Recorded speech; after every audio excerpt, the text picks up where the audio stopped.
interested in the setup that I have for chickens. I've done various videos about particular aspects of part of my setup, and I'll put in the description below links to all of those videos. So I thought it would be helpful to do a bit of a summary about my entire setup. The main chicken run is actually 36 square metres. The frame is a kit for a temporary carport made of sections of aluminium pipe that fit together. I use another kit just like it to cover my strawberries. A couple of years ago we went away on holiday for 6 weeks and we extended the run by adding another carport 6 metres by 3 metres, so that gives me a total of 36 square metres for my chickens. I find that it's just perfect for up to about 12 chickens to give them heaps of room. I've done another video about how much room you should need and how you can do some calculations to work out how much room your chickens need.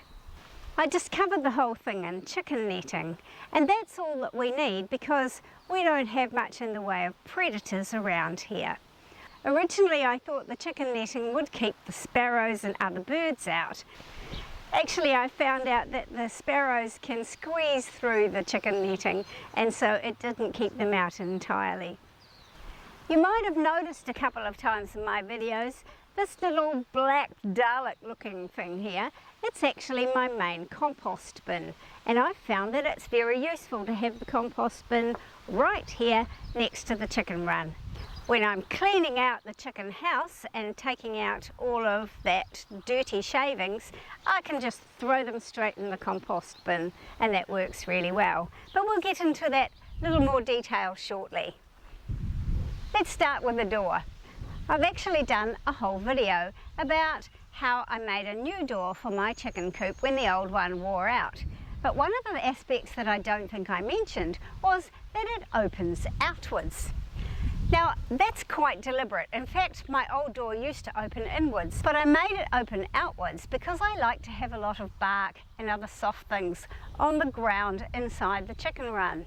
And I was finding that as I was adding more and more bark, the level of the ground inside the run was getting higher, and it was difficult to open the door to the chicken run. So having it open outwards is a really good idea.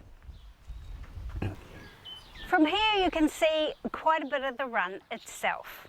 It extends in a bit of a T shape with a large area on this side with internal garden, a date perch, an area to shelter from the rain, a few greenery bits. We'll have a look at some of those details shortly.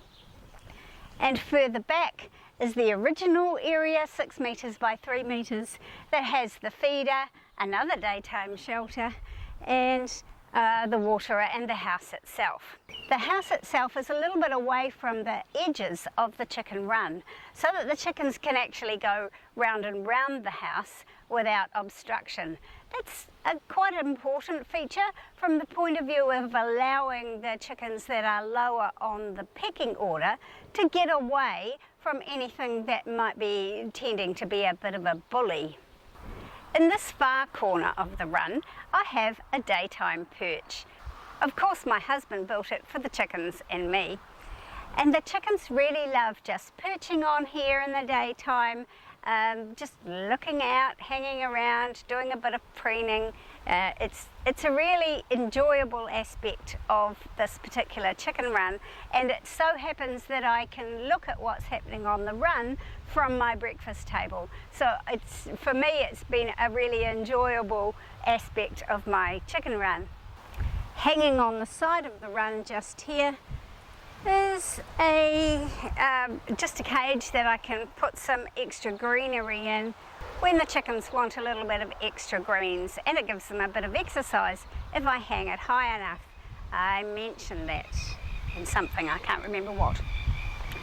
And just down here we have the chickens' very own pecking garden, which is looking lovely and lush at the moment with some old broccoli and spinach and lettuce seedlings that have really grown up very high in the last couple of weeks when the chickens have actually been outside of the run much more often and not so interested in their pecking garden.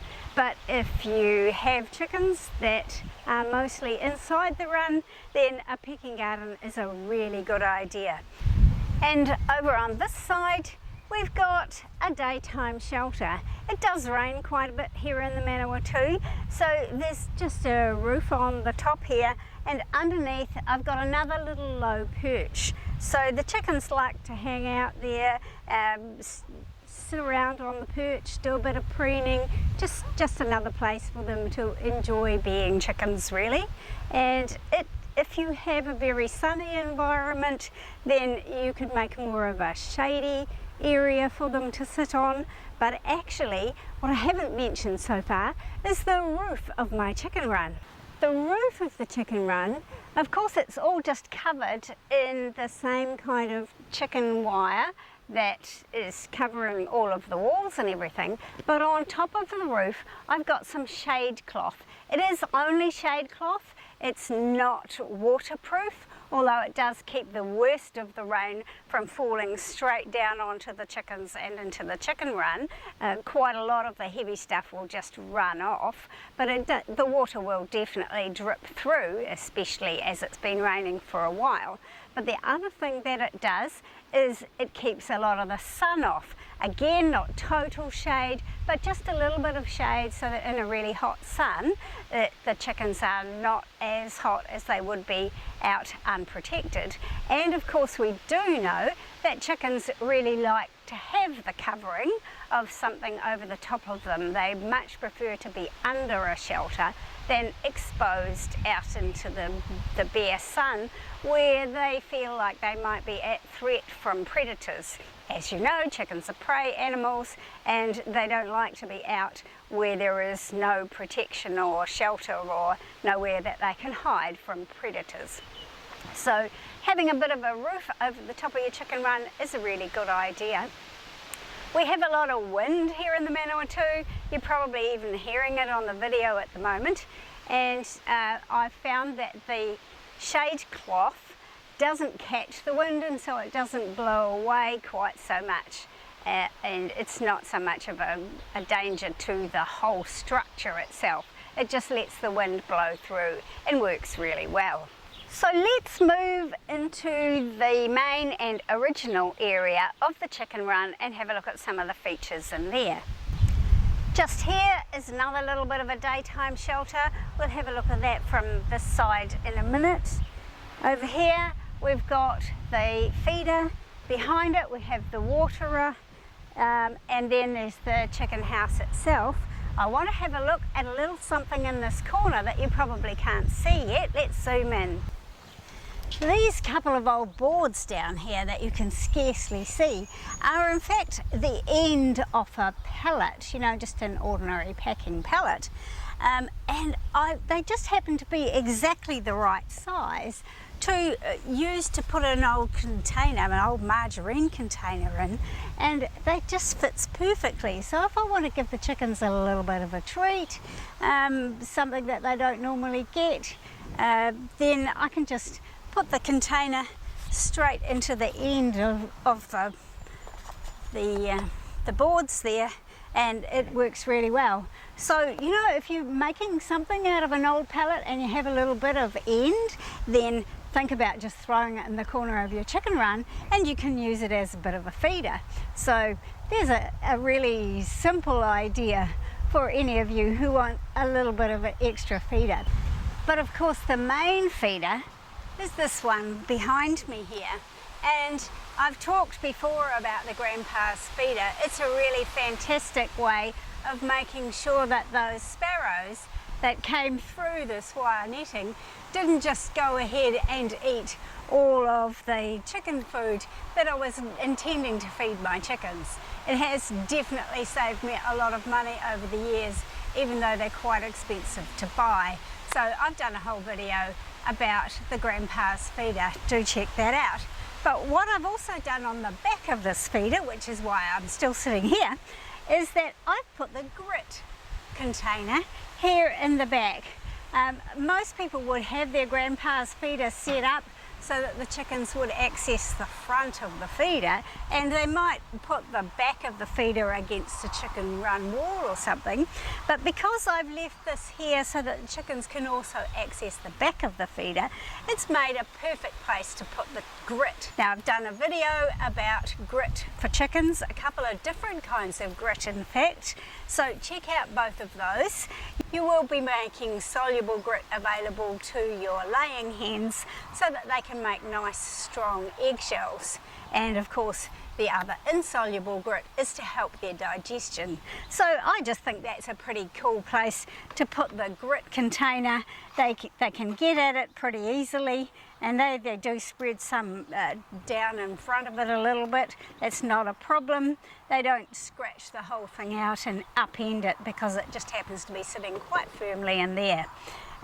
It was actually the bottom of a pot plant container.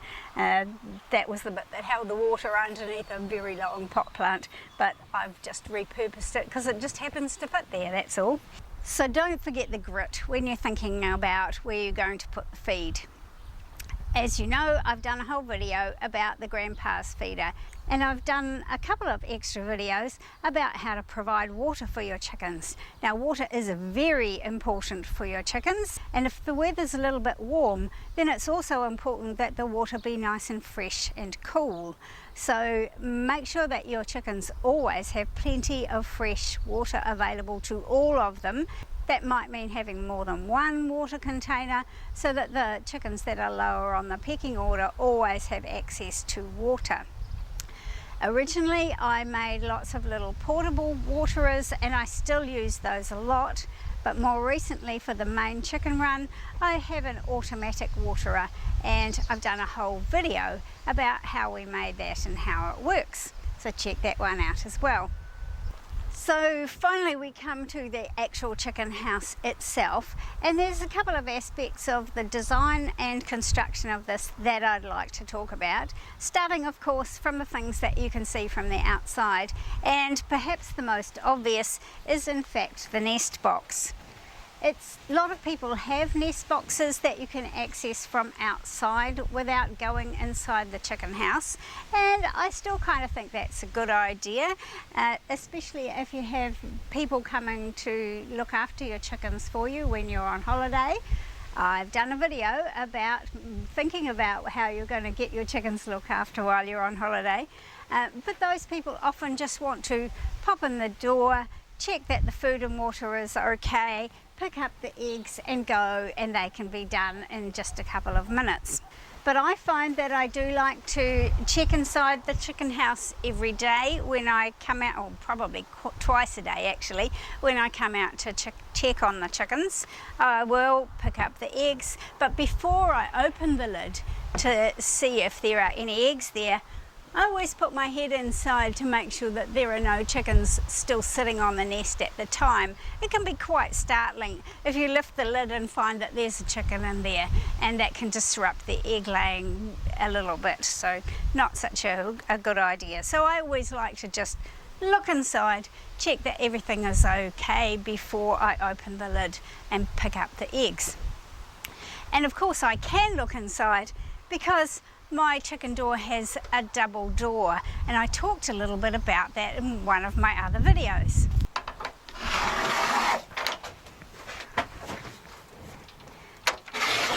So the door to the chicken run, as I say, is actually in two parts, and the top part can be closed. It's just sitting on a hook here,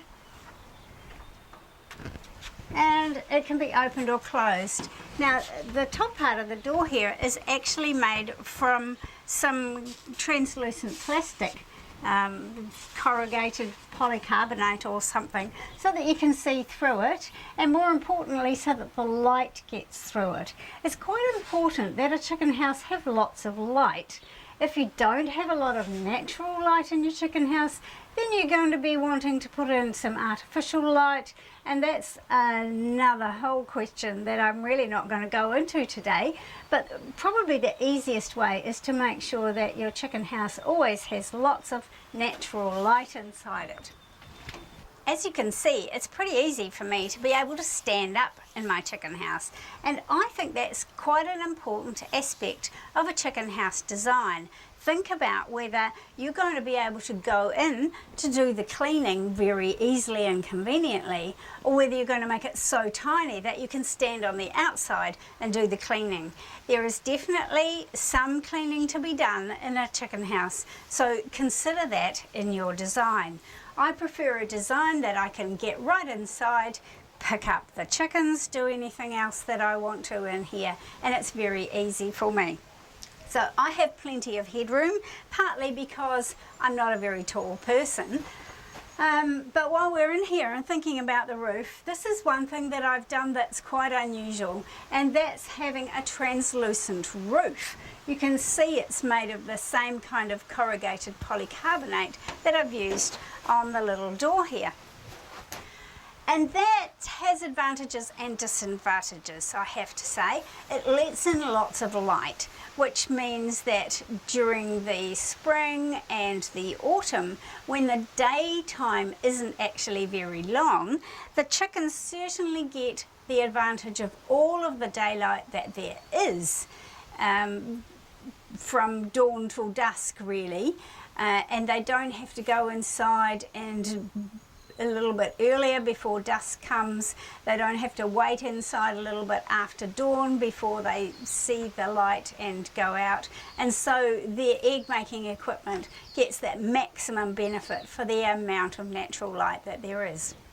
The disadvantage, of course, is that a clear polycarbonate roof doesn't give them any shade, and in a really hot climate that would be just too much and you'd end up cooking your chickens inside your chicken house. Now, I don't need to worry about that for a couple of reasons, and one is it's not quite that hot here in the Manawatu.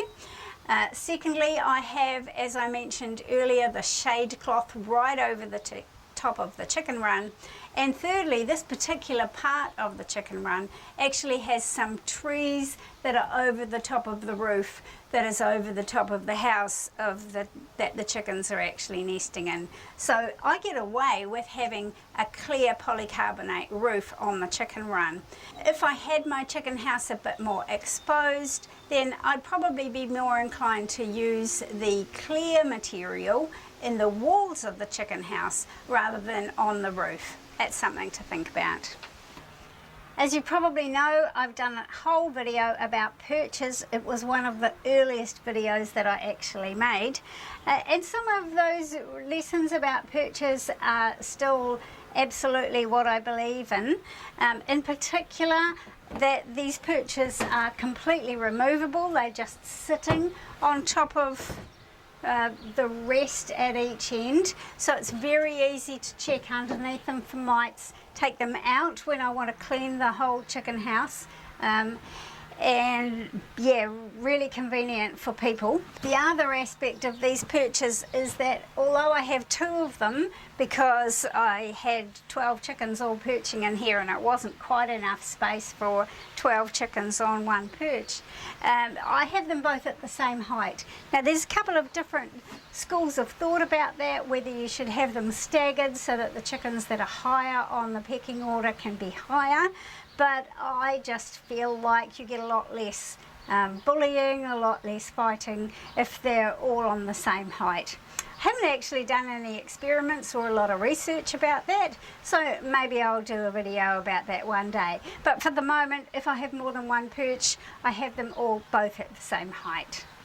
Now on the floor of the chicken run, you can kind of see here, I've just got shavings. I find this very convenient, and I've used it all the way through since I first set up this chicken house 14 years ago now. Every couple of days I'll just kick around the shavings and stir it in with the chicken poop that's fallen underneath the perches while they've been resting at night, and then once every couple of months probably, depending, it's less in the summer and more often in the winter, I just clean out all of the shavings that are starting to get full of chicken poop and replace it with nice fresh shavings.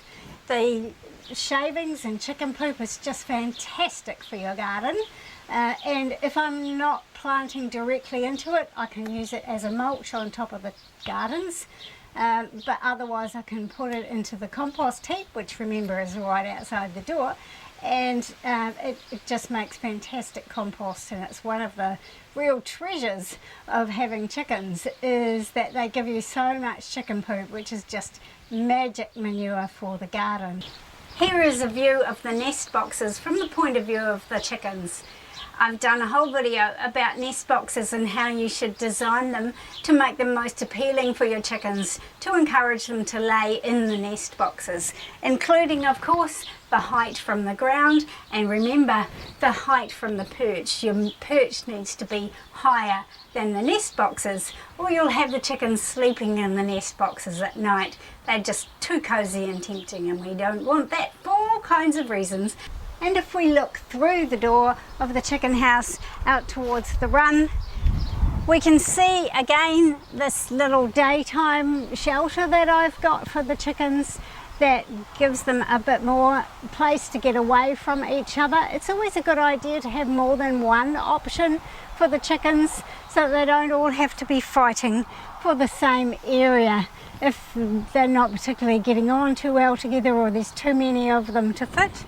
So if there's a little bit of rain, then you'll have a few of them sheltering in this shelter and a few of them sheltering around the corner in the more open exposed shelter, and they just have places that they can get away from each other if they want to, or cozy up with their friends if they prefer to do that. So the last aspect of the chicken run is of course the pop door to the outside.